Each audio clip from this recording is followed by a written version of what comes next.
99% చెప్పిన పనులన్నీ చేశాడంట.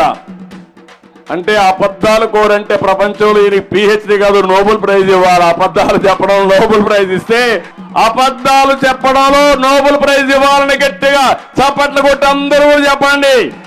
అర్హుడు, ఇంకెవడింత అర్హత రాదు. ఎస్సీలకు 27 పథకాలు రద్దు చేసి మళ్ళీ ఎస్సీలు బిడ్డ అంటాడు. కాపులకు 10,000 కోట్లు ఇస్తానని 10 రూపాయలు కూడా ఇవ్వకుండా నిర్వీర్యం చేశాడు. ముస్లింలకు అన్ని కార్యక్రమాలు నిర్వీర్యం చేశాడు. అలాంటి వ్యక్తి ఇప్పుడు మనతో మాట్లాడుతున్న మళ్ళా ఇప్పుడు నిన్న వచ్చి సిద్ధం అంట. సిద్ధం దేనికి? మేము సైతం సిద్ధం, అవునా కాదా? కదలిరా కదలిరా ఓ తెలుగోడ.